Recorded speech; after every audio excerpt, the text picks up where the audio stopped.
now. Editor, cut to the clip. Yeah! What's up? I'm Ted the Iceman Jackson down here at Top Gun Motors. We got a maverick of a deal for you. It's gonna totally take your breath away. It's gonna send you right through the danger zone. Check me. I got a red car. I got black. Red, too. No money down. Keep it rolling. Keep it rolling. Keep it rolling. We got down here maverick motors. We got plenty of deals. We got all kinds of stuff. Oh, come on down. Come see us. Isn't that exactly what the Bank of England is doing right now? Instead of, I got a red car, I got a black car, I got a red car, and then they just get crushed by, let's say, the marketplace, and they're just laying on their back and saying, but we'll do anything. We'll make any deal. We'll take any collateral.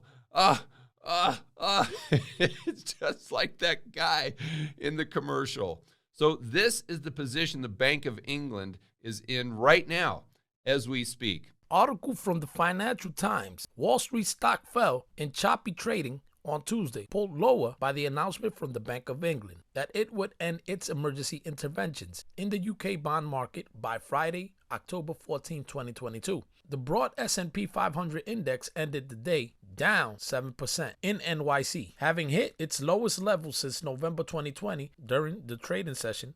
The tech-heavy NASDAQ Composite fell 1.1%, hitting its lowest level since July 2020. The Bank of England has staged 2 consecutive emergency interventions in the UK bond market in less than 2 weeks. On Tuesday, briefly expanding its 65 BN pound gilt purchasing program to include inflation-linked bonds, but Governor Andrew Bailey said that the bank did not expect to extend those interventions past Friday. We will see. Remember, quote, the most permanent program is a government's temporary program, end of quote. That's Milton Friedman. Let's continue. As they conflicted with the B.o.E.'s efforts to tighten monetary policy, adding to concerns over the outlook, the IMF on Tuesday warned of stormy waters for the global economy, with a growing risk of a global recession next year and a 25% chance that growth would fall below 2% in a further sign of slow down fears. Stock markets, oil prices turned lower, with international benchmark Brent crude dropping 2% to $94.29 a barrel. That's going to be short-lived with the OPEC announcement last Friday, but that's in another video. Let's see what's going on over in England and get a sense and feeling of what's actually occurring currently. Editor, roll clips, fair use.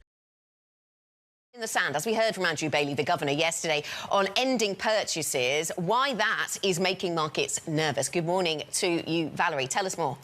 Good morning, Anna. I want to take a quick second to look at previous bouts of EM-like trading in UK assets. Now, EM-like trading, I mean the currency moving 2 standard deviations weaker alongside yields rising 2 standard deviations higher.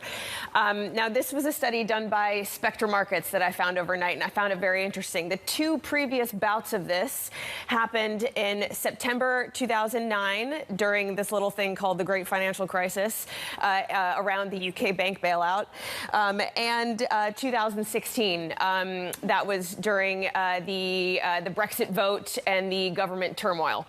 Now, both of those times were huge stresses in the UK market, and they ended with balance sheet expansion by the Bank of England. I have another chart that I want to show you that points this out. This is why that by the Bank of England putting this line in the sand, it's worrying markets, because previously the Bank of England has always been there to save us by buying assets like gilts, for example. This is the balance sheet expansion that 2009 saw after the EM-like trading bout, and this is the one here in 2016 after the Brexit vote.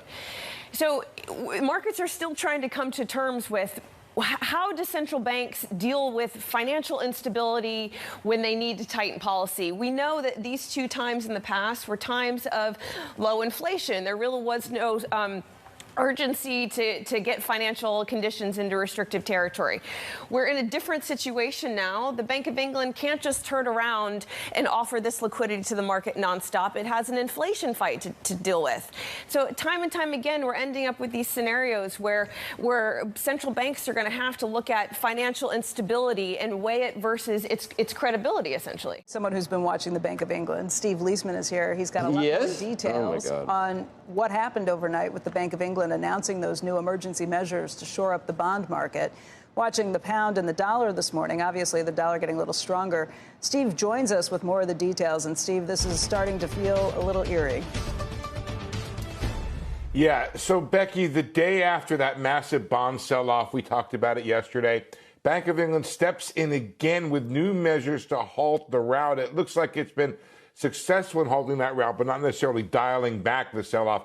It was the second expansion of its bond buying program in as many days, the third since it reversed policy in late September, began buying bonds in response to widespread liquidity shortages at pension funds related to the gilt market. The B.o.E today expanded its purchase to include essentially the British version of inflation index securities. It said, dysfunction in this market and the prospect of self-reinforcing fire sale dynamics pose a material risk to UK financial stability. The measures had only a little impact on the 10-year gilt yield, which rose by as much as 30 basis points yesterday at one point. It's now at, I can't quite see it on my screen there, it was 449 just before I checked. The U.S. 10-year in overnight trading rose by about 12 basis points to 4% before rallying a bit on the news and is now, in that zone of 395 or so. Remember Governor Lael yesterday saying liquidity is a little fragile in core markets, and the Fed was carefully monitoring those markets. The question is whether what the B.o.E did now is enough. It's been criticized for limiting the bond purchases through October 14th and continuing to say it would resume asset sales on October 31st. I just read something from a pension fund lobby group in England saying that they should continue those purchases through October 31st. And you guys were just talking about why it eventually works. Well, past central bank intervention works best when it's been unlimited. And traders find they can't profit from opposing that policy. That's why I think you eventually get to a place where the policy works, because the bank does it this much, that much, and then says, okay, we're going to do everything. We're going to take all comers and all paper here. And that's when the policy tends to have a better impact. Right, Becky? when it can wash you out, when you can't stay and just decide that I'll keep betting and betting and watch you leave. But the problem is, by doing it this way, the Bank of England loses even more credibility. They're either going to have to go back on what they originally said with some of these issues, or the political party is going to have to change its plans, or you're going to be in a situation where things just go a little haywire. I mean, there's not a good answer to any of these. I think the B.o.E credibility bus may have left the station already. I'm not sure they're going to be getting on that anytime soon. I don't know that people blame the B.o.E for this, obviously. It was the government that came in and said, right, big tax cuts, big increase in deficit spending. What's interesting, Becky, is it looks like the government has kind of backed off that at least somewhat, and it's seen as having very little chance of passing through Parliament.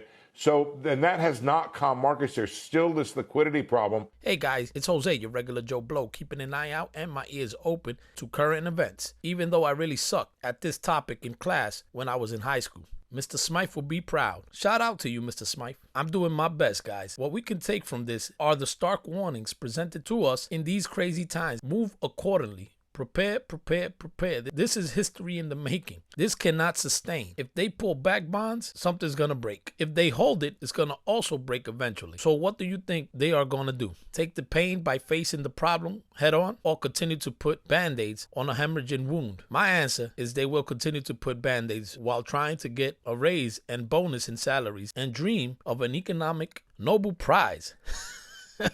Ben Bernanke, case in point, in the future that they are making, which will be dark and cold. But do your research, guys, and prosper. Thank you always for the support. Remember, see you on the next one. Stay free. It ain't hard to tell. I excel, then prevail.